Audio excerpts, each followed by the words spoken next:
let's take a little look at some spring training battles with the D-backs, because I'm not talking about dudes who I don't want this to be a conversation about dudes who might emerge from spring training who are battling like maybe a Brandon Fat or something like that.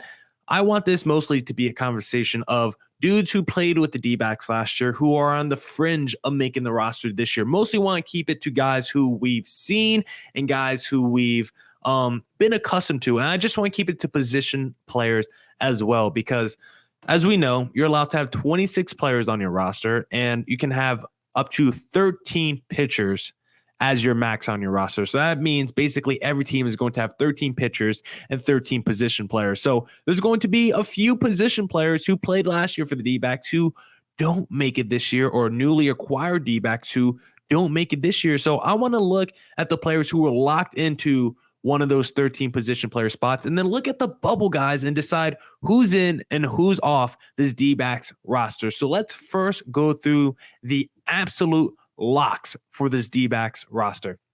And this is in no particular order. This is just how I wrote it down. 1, Carson Kelly. I don't see why Carson Kelly wouldn't be on the D-backs roster unless he's traded by opening day. Carson Kelly will be on the D-backs. Number 2, Gabriel Moreno. Don't see the D-backs sending him down to AAA for any reason. And he already had a cup of coffee with the Toronto Blue Jays last year. Looked fantastic. He had such a long cup of coffee that he actually is not even eligible for Rookie of the Year any longer. Number 3, Christian Walker. Dude hit like 40 bombs last year. He's definitely going to be on the D-backs. Number 4, Evan Longoria. I know he's old, but the D-backs signed him to play third base, DH, and just play 80 games if you can, just be a power platoon bat. He will be on the roster.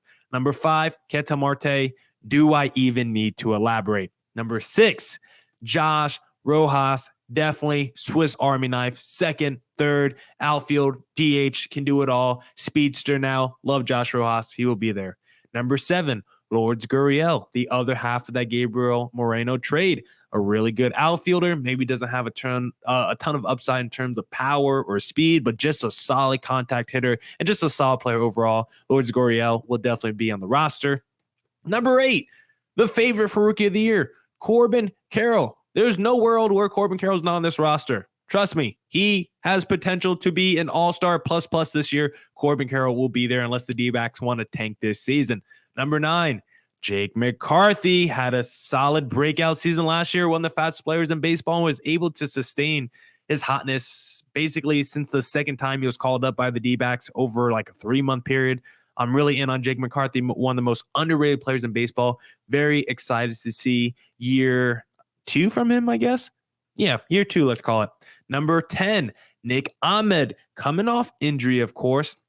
We'll see how he looks. We'll see how healthy he is. But there's no way Nick Ahmed is not starting for the D-backs at shortstop this year, just because it's not like we had a great shortstop last year. You know, at least Nick Ahmed could give you some defense. And maybe a year off, he'll be back. He'll be better than ever. He'll be healthy, a little bit fresher. That's a lot of wishful thinking, but we'll see with Nick Ahmed. And then my number 11 lock, who people think is really not a lock, who a lot of people have on the bubble, but I'm saying he's locked in because he's got speed, elite speed, and he's got elite defense. So I don't see why he wouldn't crack the opening day roster. Alek Thomas. Some people think maybe the D-backs start him out in AAA to get that swing working. I'm saying he's a lock for the roster just because I think he's so damn good defensively. I don't think you want a Jake McCarthy roaming the outfield every day, because it's not like Jake McCarthy's an elite defender. I don't think he's bad, but Alek Thomas, you could put him and Corbin Carroll if you want for just defensive situations late in games. If sometimes you're like, you know what? Jake McCarthy struggling out here at the plate and in the field, late in the game, close one. We got someone dangerous at the plate that likes to hit to all fields. Let's put Alek Thomas out there as an extra roamer with a Corbin Carroll elite defense. So those are my 11 locks for the D-backs roster. So that leaves 2 spots open on the bench. Of course, that you already have 2 bench players when I just named 11 players, but that means 2 other bench spots are open, and that leaves it for these are my candidates based off who we saw last year and also who we acquired this offseason. Pavin Smith. I don't really want to get into minor leaguers too much. Like Blaze Alexander is on the 40-man roster, but he's in AA. He's like 21 years old. I don't think he's cracking the D-backs roster this year unless he hits 700 in spring training. So I want to keep it to realistic guys.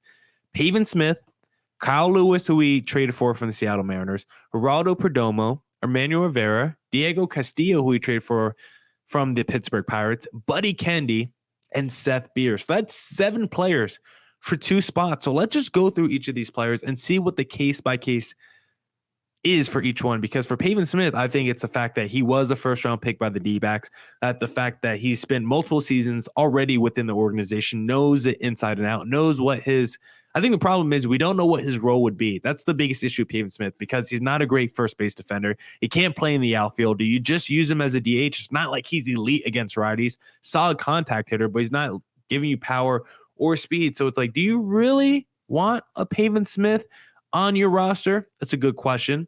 Kyle Lewis is a very intriguing option for one of the D-backs bench spots. This is someone that has won Rookie of the Year as recently as 2020, where he looked really good that season. He's someone that does have some pop, but also injuries have played a major part of his career. Barely played the last 2 years because of injuries. So there's a big question mark as to how good is he, because he hasn't really played the last couple of years. So can he get back to that Rookie of the Year level? Geraldo Perdomo, still super raw. Man, shortstop for the whole year last year, but didn't really look ready to do it. Bat's not major league ready. Defense is at best. So it's like, should Perdomo get one of those bench spots? Emmanuel Rivera. The question with the problem with Emmanuel Rivera is he can play third base, he can play first base, but with Rojas, Walker, and Evan Longoria, do you really need a fourth guy to play third and first? I don't really know if you need that. Diego Castillo, acquired from the Pittsburgh Pirates last season, or excuse me, this offseason. Experience, not really quality or anything. It's not like he's going to be turning heads or breaking any records like that. Diego Castillo is a pretty just a baseline major leaguer. Like if you had to pick him up in MLB The Show, he's probably like a 70 overall. He had 11 home runs in 96 games last year, so he's got a little pop. So maybe you're interested in a Diego Castillo. Buddy Kendy I've written down, who had a little cup of tea, cup of coffee with the D-backs last year. I don't think he was bad or anything, but he just feels a little redundant with the other players we have. He started really hot, if you remember, like that first week and a half with the D-backs, and then just tailed off dramatically. Not too sure Bud Kendy's a real major leaguer. Same with Seth Beer, really hot those first 2-3 weeks with the D-backs.